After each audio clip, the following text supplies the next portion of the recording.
To adopt the agenda, please. I move to adopt the agenda as presented. Second. Thank you. We have a motion and a second. Please cast your votes.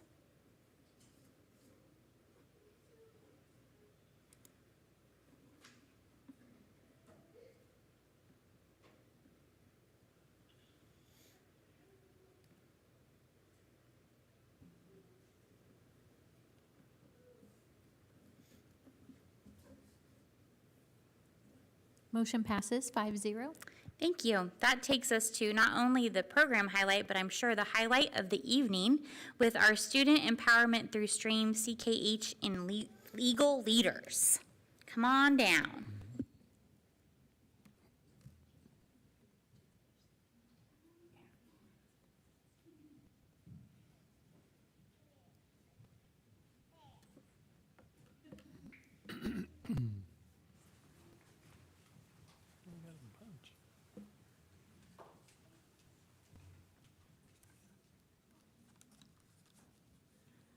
All right, well, I just want to first thank the Board of Education for having us join you tonight.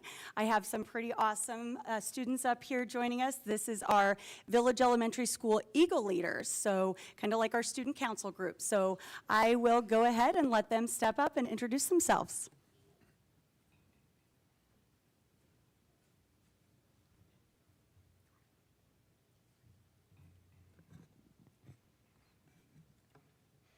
Hello. Thank you for inviting us to speak to you about the great things happening in our school. I'm going to introduce everyone here with me today. Please wave when I say your name. Camila, Marley, Kinley, Lakin, and any other Eagle leaders in the audience, please give a wave. And I am Lucille. Our presentation this evening is designed in the Excel format from Capturing Kids' Hearts that all of our teachers use to teach us every day. We are going to start by asking you a few simple yes or no questions. If you agree, hold up your green eagle. If you disagree, hold up your red eagle. I feel empowered when I have enough background information to make confident decisions. I feel empowered when decisions seem predetermined before board discussion happens. I feel empowered when my suggestions are overlooked or dismissed without consideration. I feel empowered when I can ask questions without feeling judged. I feel good when I feel empowered.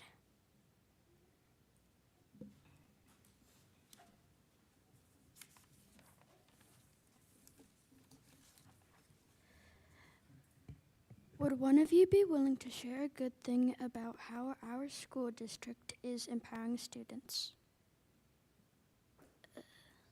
I think that when our students come to meetings like this and present to us and tell us about the amazing things they're doing every day, that is a great way to empower our students. Thank you for sharing. We agree that students all over USD253 are being empowered each and every day, especially at Village.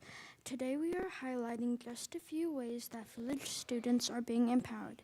This year on our World Changers Stream Day, we learned about inventions that have changed the world, including rockets, forensic science techniques, airbags, and even vacuums. During school, we learned the science behind how all of these things work, and on parent night, we were able to teach our parents by leading them through all the experiments. It was so fun to show our parents what we learned, and my personal favorite was seeing all the adults get vacuum sealed.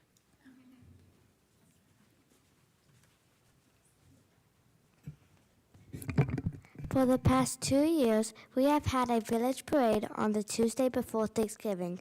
While we have helped make the float in the past, this year they are turning us loose to plan from scratch.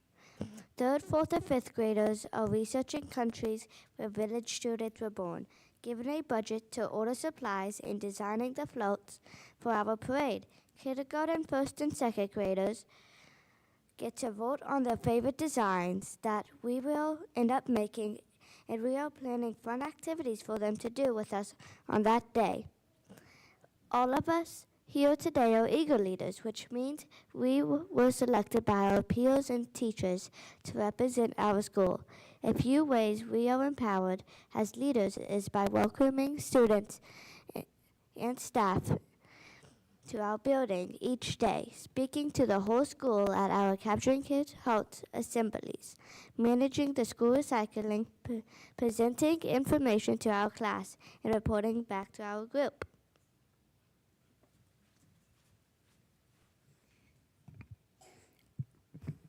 As representatives of our school, we are planning and completing service projects each month that correlate to our Capturing Kids' Hearts character traits.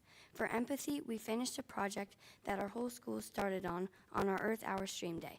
Using Walmart sacks, we hand-wove some waterproof mats that will be donated to a homeless shelter. For Self-Direct, we have started collecting book donations and preparing a cabinet to create Village's very own free little library. This will provide a place for people to donate books that they have outgrown and get new books to enjoy free of charge. This is all on people's honor system so they can self-direct themselves to only take what they need and give what they do not need anymore. We also hope that it will empower students to find books that they enjoy and encourage more reading. We have some great ideas for the upcoming months and can't wait to continue coming up with ways to serve our school and community. One of our jobs as Eagle Leaders has been to empower our classmates by giving them a voice in what goes on at Village. Each of us led our class in a discussion about the things that we love about Village and the things that we need to improve or do more of in our school. We created a master list to find the common trends. Our next step is to present our school's building leadership team, BLT. We want to tell them the things that Village students love about our school and also bring them some realistic ideas for improvement. With approval from BLT, we hope to begin some things immediately, but we'll then likely need to reach out to our PTO families or community to help make some of the bigger ideas happen. We will pass the torch to our next group of Eagle Leaders, and the goal is that by the end of the year, we will implement all of our student suggestions.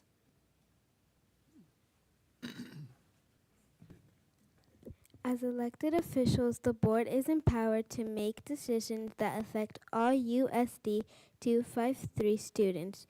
Thank you for being the voice of all of us. Would all Village Eagle Leaders join us in the front of the room?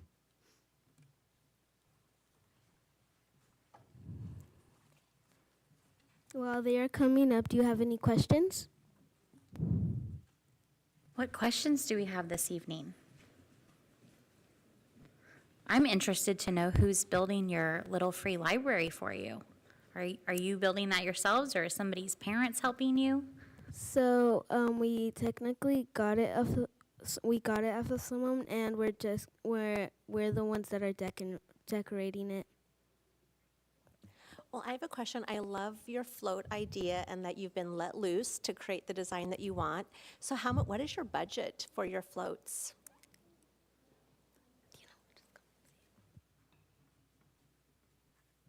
Our budget is $75.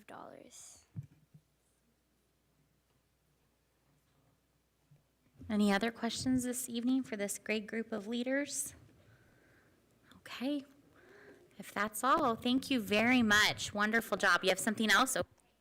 Thank you again for empowering us to share some of the things we are doing in our school. It is now time to end the presentation with our launch. Every Eagle Leader meeting ends the same way, with our chant that encourages us to do our best in everything we do. We invite everyone here on board or in the audience to join us. Repeat after me. Good, better, best. Good, better, best. Never let it rest. Never let it rest. Till your good is your better. And your better is your best.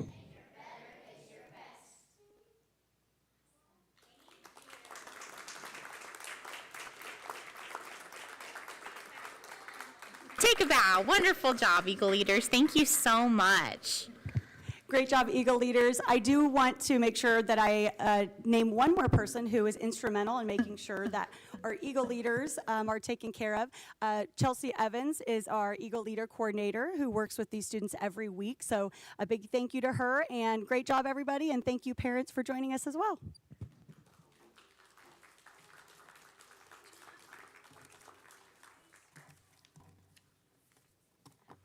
That was amazing. Thank you so much.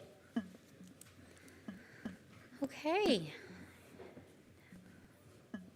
Thanks again, friends. See you later. Item 3B, presentation of the proclamation for American Education Week. Yes, is Connie here? Oh, there she is. I was looking all over for you, Connie.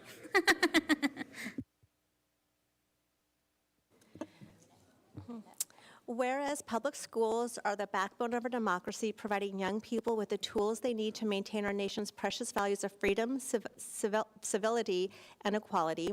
And whereas education support professionals are integral to the education process, and whereas education support professionals provide a safe and healthy learning environment for students, and whereas education support professionals work tirelessly to serve our children and communities with care and professionalism, now therefore, Arcatera, serving as president of the Emporia Board of Education with the assistance of Leslie Seeley, vice president of the Emporia Board of Education, do hereby proclaim November 19th as National Education Support Professionals Day and recognize and acknowledge the importance of education support professionals in our public schools.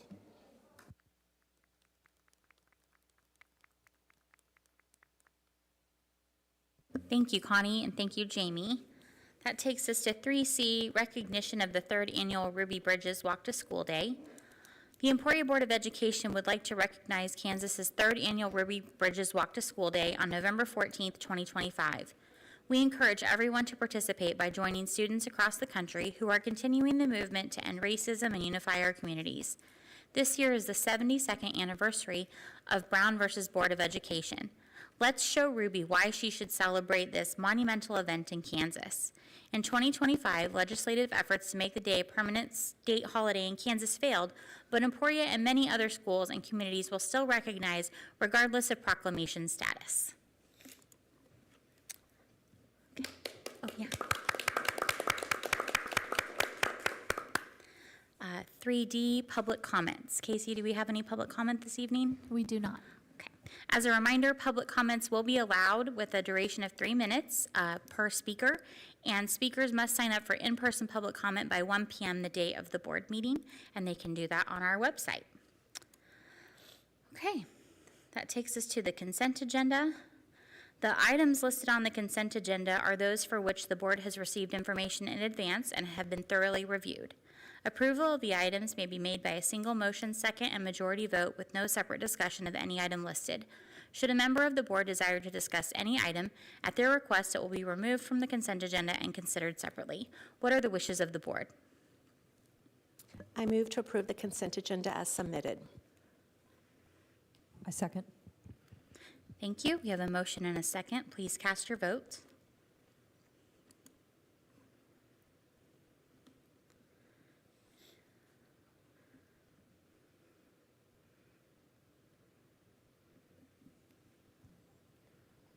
Motion passes 5-0. Wonderful. And if for anyone following along, you'll have to scroll really far down the list to see all the amazing donations we received this evening. So thank you to our very supportive community. 6A, Spring 2025 CAP and Fast Bridge Data Dive. Yeah, we have Ms. Leeds and Dr. Karjula here back again. They came and shared a little bit of data a couple of weeks ago, I think, or maybe it was a month ago. And we didn't have a full-blown work session on our board schedule this year or at this point. So we've asked them to come back and dig a little bit deeper and facilitate this item with you. And we'll all be mic'd up talking about instruction rather than going out and doing it around the tables this evening. If you can go to the slideshow or protocol, there you go. This, have to adjust back for kids. This is an example of what our data discussions are looking like this year when we meet with our administrators and our instructional coaches. It provides us with guiding questions so that we can look at our data, move through the protocol, following the questions, and kind of really get us into the equity mindset of, are we meeting everybody's needs where they need to be and making the gains we need to make. It's not intended as a checklist, but rather just a framework for helping us guide our conversations. So what we're going to do tonight is kind of take you through kind of an abbreviated piece of our process. I'm going to step aside and let Dr. Cardula kind of talk you through our next steps. Okay, so this is going to be fun. We've got this, we've done several, we've done I think 4 of these so far. Just this quarter. This is our second round. So we've used this twice. So we're going to model this for you tonight. So if you go to your presentation, there should be a protocol in there that looks similar to this. Is there a, Casey, if you go to that, is there one that just has the protocol? Yeah, that one right there. So that's the one that I'm going to be using, which is just like what you have on the presentation, but it'll kind of allow you to walk back and forth. And now I'm going to acknowledge there is a lot of data here. It's by grade. You have state assessments, you have FastBridge. So I guess at this point, my recommendation would be to pick one grade and spend time on that tonight. And the things that we do tonight, you can go back home and look at more data and things like that. So like I said, just pick, each of you can pick a different grade if you want to. We're going to do we're going to do a turn and talk. So a little bit of partner, and then we're going to do some share out on each step. And if you go to the next page, that's the protocol, which is the same as in the presentation. It's just on this is the same document that we give our principals and instructional coaches when we do the day discussions. We use the same protocol with them, or one very similar to it. Okay, so let's get started. So go ahead and pick your grade level. So if you notice, your tabs are labeled by the grades. Try to do that so you can see them. If you have a whole bunch of them up there, you can see which grade you're on. So pick one and go in. And the first step we're going to do is we're just going to spend a little time, 2 to 3 minutes, just looking at the data you have. You should have each grade should have 4 sheets. You should have a state assessment one, I believe. And then you should have, for ELA, then you should have a math. I'm sorry, then you have A reading, FastBridge A reading. Then you have math, state assessment, and then you have math, FastBridge. So you may want to, this is going to go kind of quick, so you may want to pick a grade, pick a subject to kind of focus on and kind of get feedback on that area. So we're going to start off with you picking where you want to start and spending 2 to 3 minutes just looking at your data, getting familiar with it, and then we will get started. Before we do that, I want to remind you about English language learners. Remember, that subgroup is one that when students become proficient, they're taken out of that subgroup. So to see lots of improvement in that area will be difficult because once they're proficient, they're moved out of that subgroup. So I want to acknowledge that. So if you look at that and they look pretty consistent from year to year, that's why. They're the kids that qualify. So go ahead and spend 2 to 3 minutes and look at some data, and then we will get started.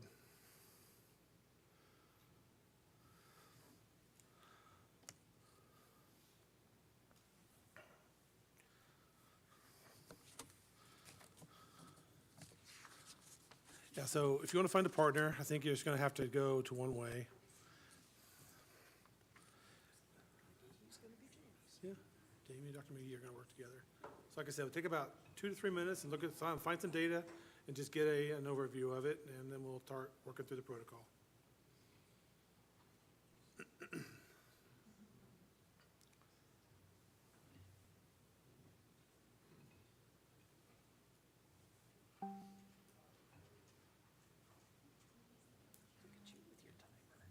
What?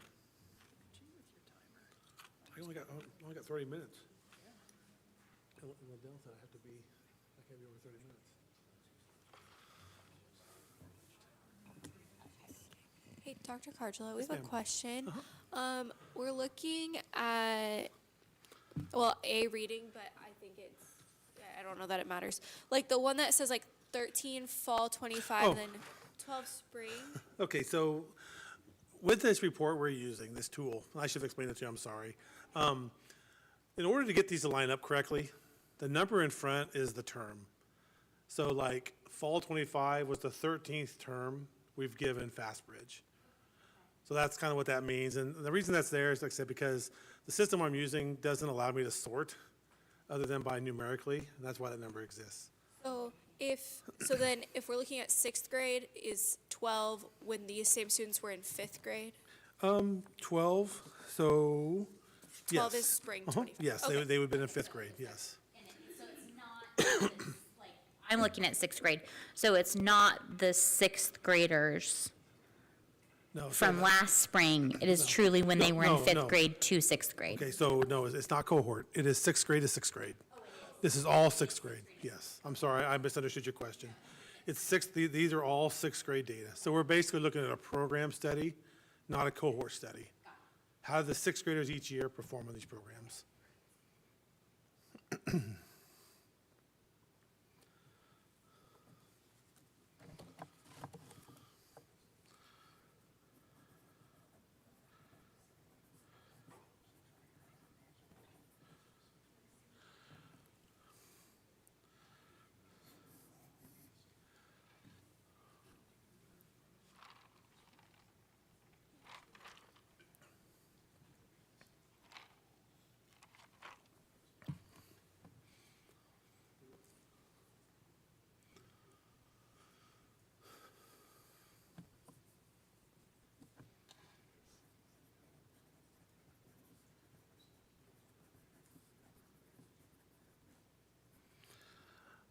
Okay, so there's 2 to 3 minutes.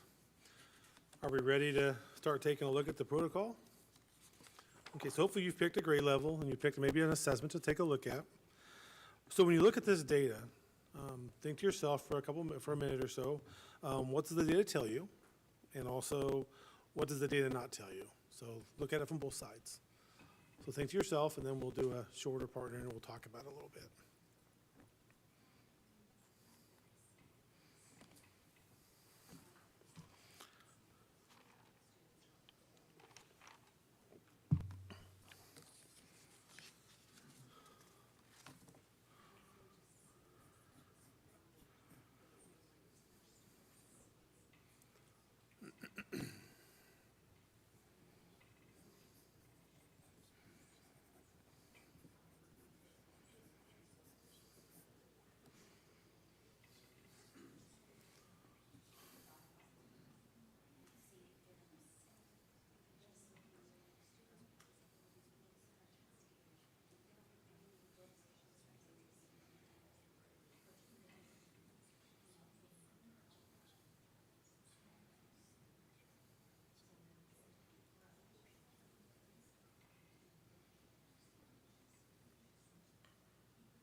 So something else you can consider as you're looking through this is also which students seem to be achieving and which students seem to be not achieving. You can also look at that too, because we're concerned about both sides.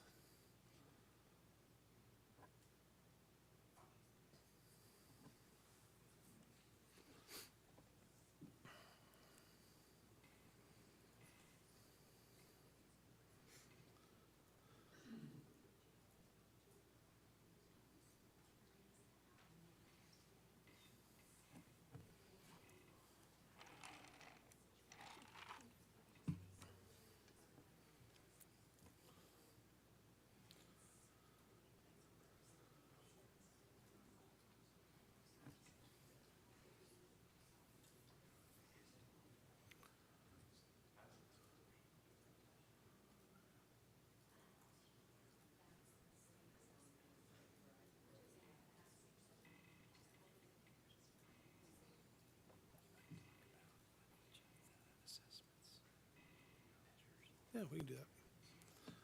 So it sounds like you're having a pretty good conversation. So a couple things I'm hearing is when you think about these assessments, we need to remember that the state assessments, they measure grade level standards. What the kids need to know based on what the standards define. And the FastBridge assessment is basically a skills-based test.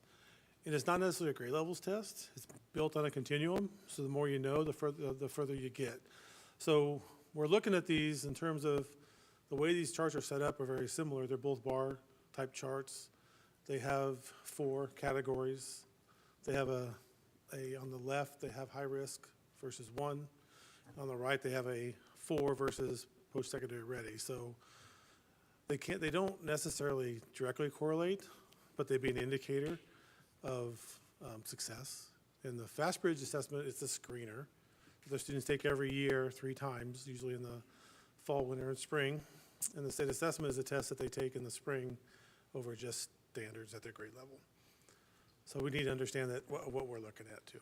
And so the state assessment scores were spring of '25, which was pre-new cut scores. That was our Correct. first, well, that. Oh, no, that one is? Spring 25 is the first year for the new cut scores. Okay, it is the new cut scores. Yeah. Okay, And that's why you don't see any additional scores underneath it, because there are coherence tables where we can look back at 24, but to directly compare them, we'll really start with our baseline this year, moving forward, and how we're going to improve. That's why you just see 1 year of that.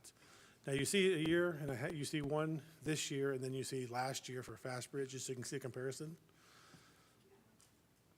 And we didn't go back too far on that because that would have been 5 pieces of data, which, again, it's good to look a little further, but tonight we just felt like just having 3 terms would probably be the best thing to look at tonight. Ryan, thanks for reminding us about the cut scores. And I'm wondering if just sort of as you look at these scores, when we look at the different levels, do you feel like you saw like a noticeable difference in like the number of students in like level 4 versus level 1? I don't know that our data changed too much. I think we saw some change across some grade levels. A little bit of change, not a whole bunch. So I think we got some work to do, and that's something we'll talk about at the end of this, is kind of our next steps. We mentioned those a little bit to you last time we met. But part of this protocol is talking about what we're going to do next to kind of improve these things, and we'll talk about that at the end. So what are you seeing about this data? So when you think about this protocol, what are you seeing? Are there groups of kids who are achieving? Are there groups of kids who are underachieving? And then to transition to the next place, what are some of your beliefs about why some kids are achieving versus some kids who are not achieving? So think about that a little bit, and then we'll maybe share out some of your thoughts. And we're kind of moving, if you're following the protocol, we're moving down into the blue box. And we'll do a share out in a few minutes on this one. Ryan, I had a question. So looking at fall data versus spring data I don't remember the right terms, but is it gauged to where they would be expected to be in the fall versus where they would expect to be in the spring? Or? So they're both benchmarked. We have benchmarks. So there is a natural the benchmarks are higher in the spring than they were in the fall. Okay. So if our kids are progressing the way they should, we should move them across. Now, if their improvement rate is more steep, they're moving faster, then we should see a steeper line.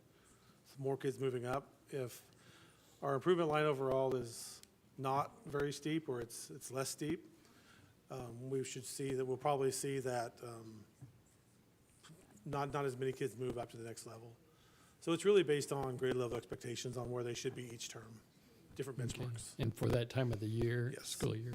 And remember, this is the Fast Bridge is a nationally normed test, so we're comparing ourselves to the nation on that one. We're using national norms and benchmarks. Okay. What we hope is that we don't see a regression from spring to fall. And we have seen some of our scores in some of our buildings at certain grade levels and certain subjects and subgroups. They've either stayed the same or gotten better, which means they were reading over the summer and they were doing some things like that, so. Okay, so let's stop a little bit. Let's do a little bit of share out. You guys have been talking quite a bit to your partner. So what are some things you're seeing in the data? Anything standing out to you that you want to mention?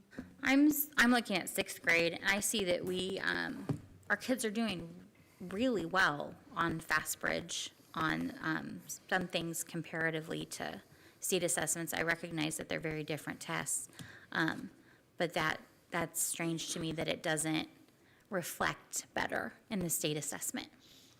Yeah, and the Fast Bridge, again, that's more of just a screener.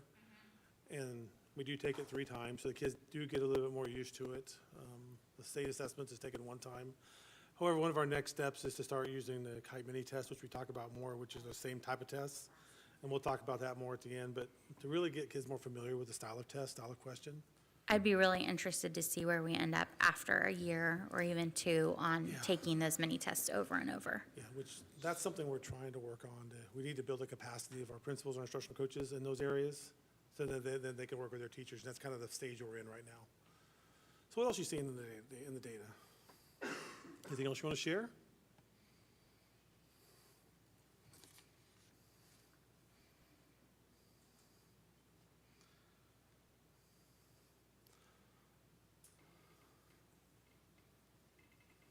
There's a couple of things.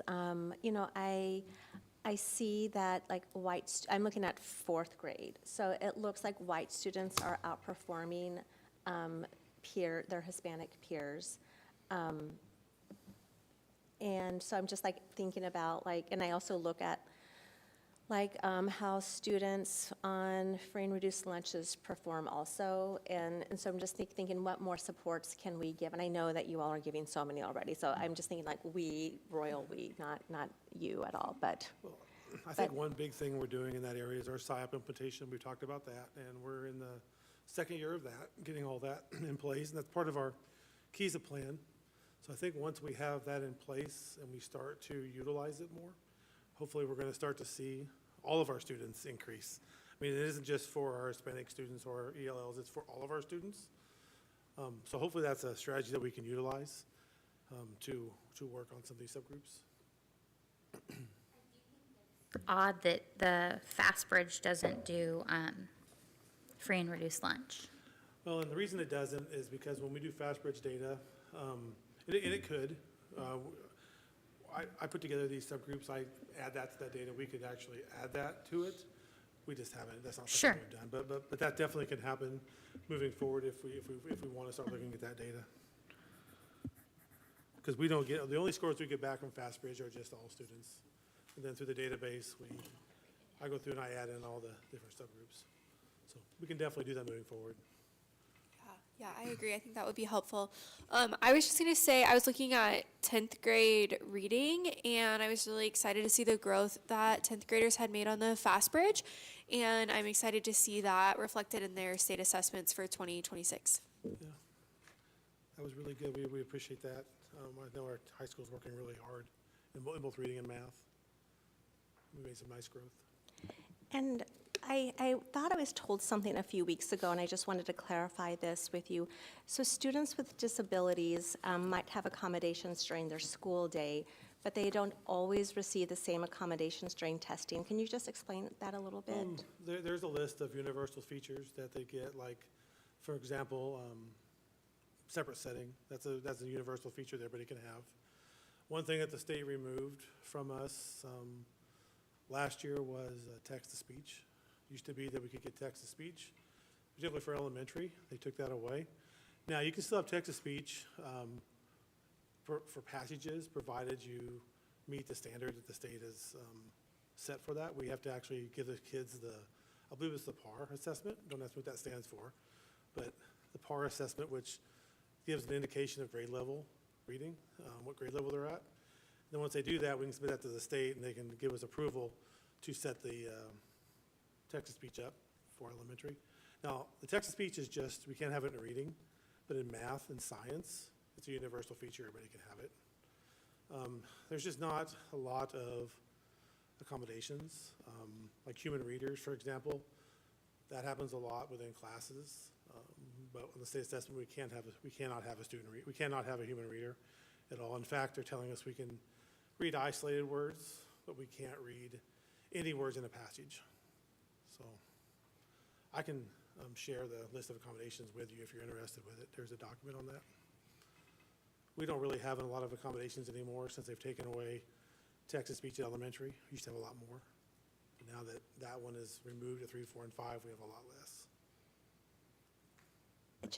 Thank you. It just seems counterproductive to me, in all honesty, that, you know, we recognize that we have students who need additional supports, and then test day comes and it's gone. It's really kind of setting kids up not to succeed to their fullest potential. So as a district, if we feel like a student needs text-to-speech in elementary and on the reading test, we can do that. If the state disapproves it, we can still do that because we feel like as a district is best for the student.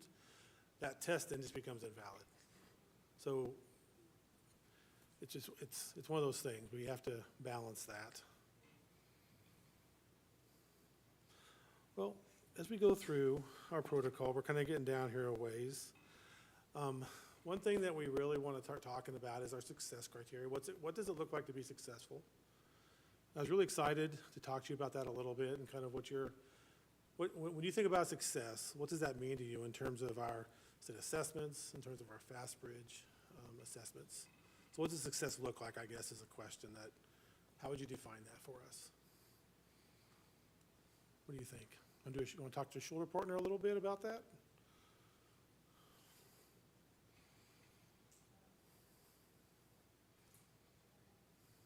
When I think about success, I think that, these tests are just like one piece of this. Because I also, my shoulder partner, I had the superintendent, so I had some extra expertise. I'm also interested in like how students do, in their classes. I'm interested in like their, maybe the ACT and SAT scores and how students who, scored any of these levels, how does that correlate to those test scores, but then also what does success look like for students after they graduate from high school? Because I see a lot of our graduates, and a lot of them they are all just really successful doing careers that they love and good jobs. So there's a lot more than just this testing. This is just one data point, and like I said 2 weeks ago, we'd like to triangulate, or if we can have more data points, the better. It's like you said, do they go to college and succeed? Are they getting graduate degrees? Are they successful? Are they getting the jobs they want? Are they passing their ACTs? There's so many variables. This is just one moment in time. So that's why we brought you these two pieces. These are two pieces of data that we have at our disposal immediately.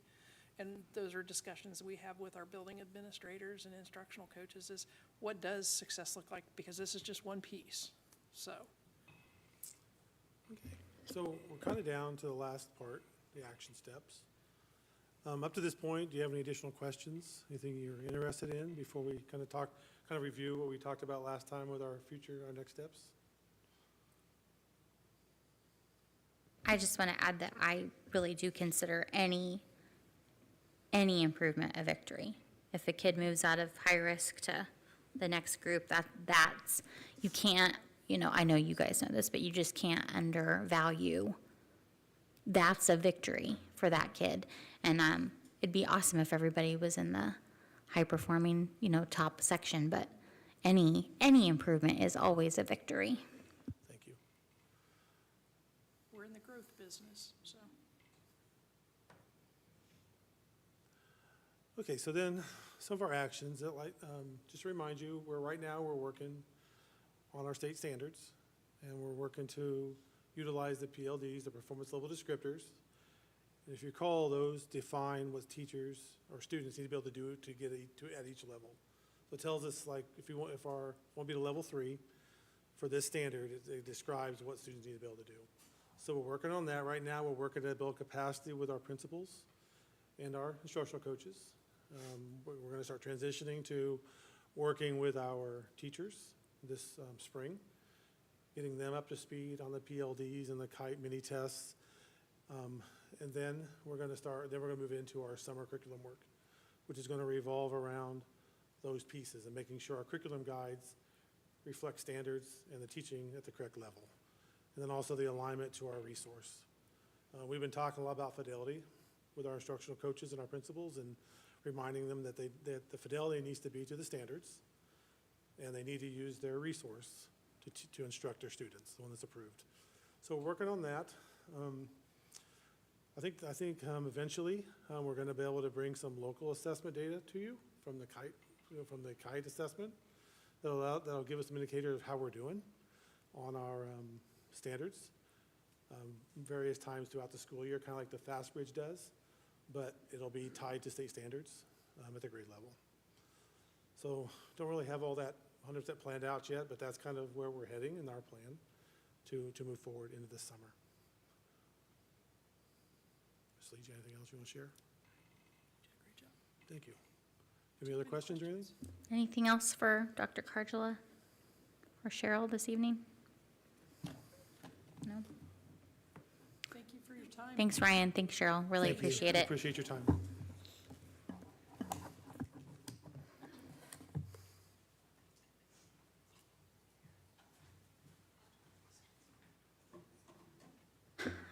Thank you again so much for that. 6B, 2026-2027 Emporia High School Course Guide First Reading. Yeah, we have Assistant Principal Kendra Bloomquist coming up to run you through the first reading of these. It was so much fun last year, I decided I'd come back for another round. Okay. I'm not sure I can follow Dr. Cardula and all the numbers, but I'll do my best. Okay. I'm going to give you the highlights. You've had a chance to read through this, I think, so I don't want to just go through step by step with you. The 4 big points that I want to point out there on the bottom of page 3, we've had work study on the books for several years, and we're going to do 2 things here. We have a workplace experience course, and there on the top of the next page, if you scroll a little bit more, you see a work-based learning class. We've been looking at some of the other schools in our league, and we have 2 needs that offset. One of them is a need for students to have experiences in workplace settings, in partnerships with our communities. That would be some CTE funding also, and it's kind of it sits in a different track that we've been using right now. The other place we have is work study or workplace experience, make sure I get the right name on it, for students who need credits for graduation that have a job because I need to work.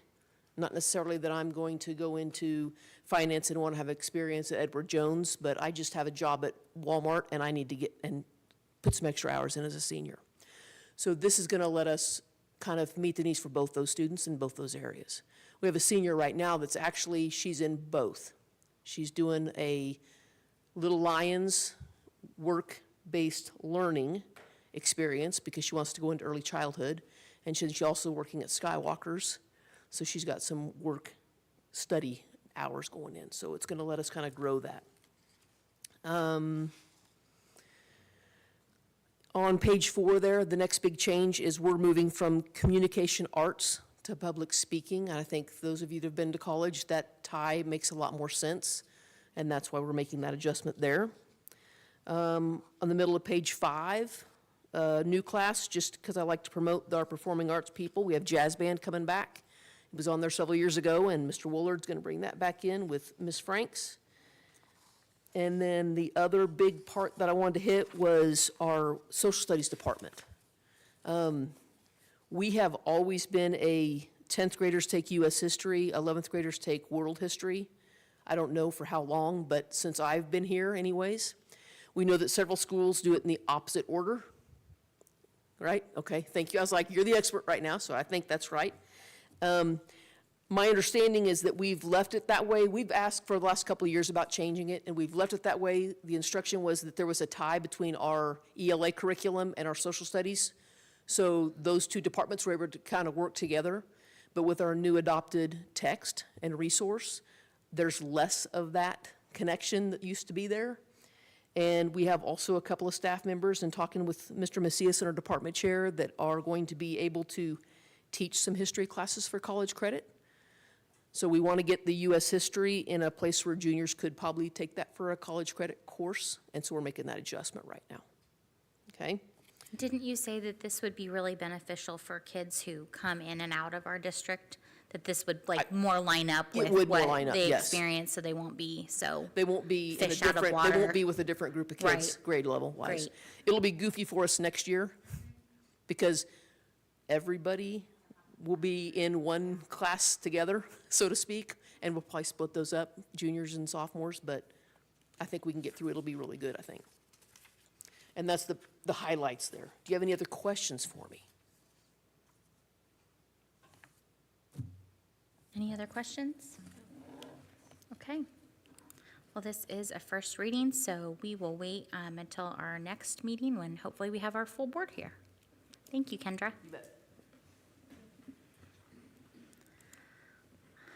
Board reports. That's me.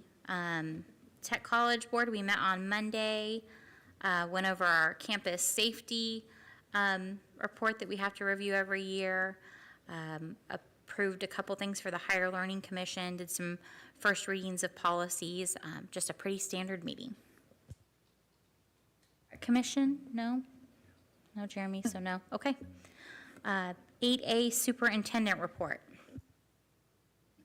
Just a couple of items. A reminder that we have our climate and culture survey out there live right now, open through November 21st. It's a real brief, anonymous survey that can provide us a lot of information to help us improve in the areas that we need to improve. And so we want to make sure that whether you're a staff member, student member, parent, member of the community, that input helps us to get better. And so just you can check out our website for the QR code. That also went out as a Parent Square message to encourage people to fill that out. And then just a cost containment team, quick update. We will meet again next Wednesday. At our second meeting, we were continuing to just put a lot of context to our challenges, and then kind of at the end of that meeting started having people begin to brainstorm and leave ideas with us as they walked out the door. So we'll spend just a little bit of time reviewing some of that data next Wednesday, and then the team's really going to start digging into scoring all of the ideas and all of the staffing categories and everything based on three factors. How much value can be gained in our cost containment if we did it? And we're kind of looking at below 50,000 is low value, even though 50,000 is a lot of money. If we can come up with enough of those, that's great. Above 50,000 to 250 is that medium level, and then over 250 is a high level of value. And you can start to see how these things play together. So the next way that we would evaluate them would be implementation effort. What's the feasibility of actually getting it done? The level of effort, time, and resources required to implement the idea might include complexities that you have to work through from an operational perspective, staffing changes, system changes, things like that. And then also evaluate, okay, so you know how much money it's going to save. You've had a conversation about, okay, is it feasible? Can we do it? What's the time frame that we can do it? And then you start talking about, well, what's the stakeholder disruption? What's the risk if you do it? Some things bring out more disruption and emotions and feelings than others, and that's kind of where you talk about those things. And so if it's going to be a high stakeholder disruption, it better be a high value on the front end dollar-wise. And so they'll all start to play together in decision-making with regard to recommendations. And, inevitably, as we start to move through this phase, we're literally going to be talking about jobs and positions and programs that people in the room are a part of. And so we just need to be sensitive to that and be sure that we're, it's not a place for folks just to say we shouldn't be doing this, but it's also an opportunity to advocate for why we are doing it and why we should continue to do it. And so all of that needs to occur as a part of the process. But it's certainly not an option for us to do nothing. Our declining enrollment and the resulting declining revenue requires us to dig in and make some hard choices. But I think that we're creating a process that will lead to recommendations from the team back to the superintendent's leadership team, and ultimately recommendations from myself to the Board of Education that will, help us to be fiscally responsible, sustainable, and try to impact people as little as possible. But we certainly won't be able to do it without any people impact. That's all I have. I'm happy to answer any questions about that. Again, that meeting's next Wednesday. Anything before he moves on to 8B? Okay, go ahead. Okay, 8B, USD253 Business Operations Culture and Efficiency Study. It's no secret to many of us that we've had some challenges with regard to just making sure that we are processing things timely, accurately, you know, we are at a point where we think that another set of eyes, someone who, you know, we've found a person who serves as a superintendent in the state, but also serves as the primary educator of finance across the state as well. In fact, I'm signed up for a couple of his courses over the course of this school year, because coming from Missouri, I just want to continue to educate myself on the way we do things here in Kansas. And I prided in being an expert in finance there, and I want to eventually be able to pride in being an expert here.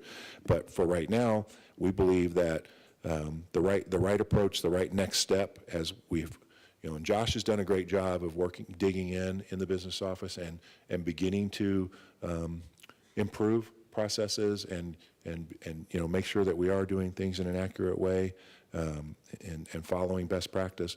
But I think the next good step is to involve Dr. Adams, Kellen Adams, and contract with him to come in. He's going to spend some time interviewing folks in the office, others that interact with the business department, and just help us to come up with a good, solid set of recommendations moving forward that we can then begin to monitor and implement and report progress on. And I believe that, you know, 6 months to a year from now, we will have found this $4,250 that we're going to spend, a very valuable exercise that we will have gone through.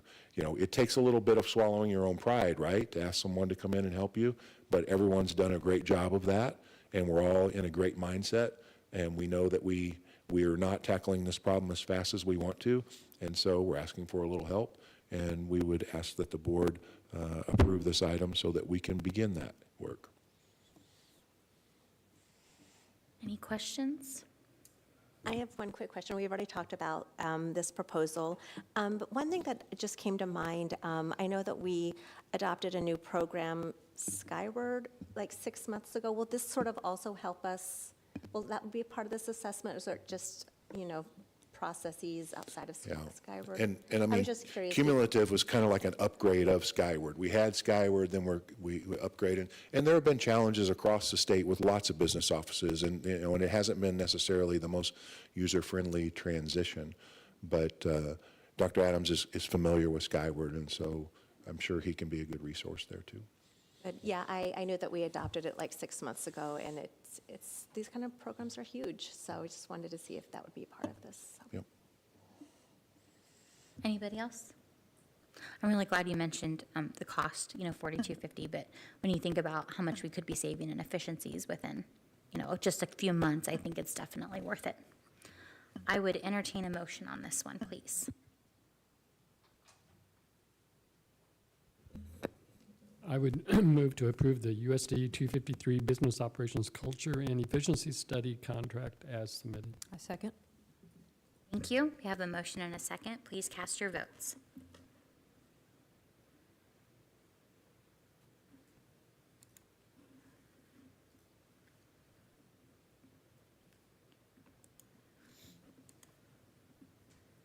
Motion passes 5-0. Thank you. That takes us to our future board calendar dates. This weekend is the Kansas Association of School Boards Annual Convention, and most of us will be there this weekend. Wednesday, December 10th is our only meeting in December, and Wednesday, January 14th will be our first meeting of the new year. Oh, and don't forget, on the 10th, we also have a reception to say goodbye to our good friend Jen. So, okay. I would take a motion to adjourn the meeting, please. So moved.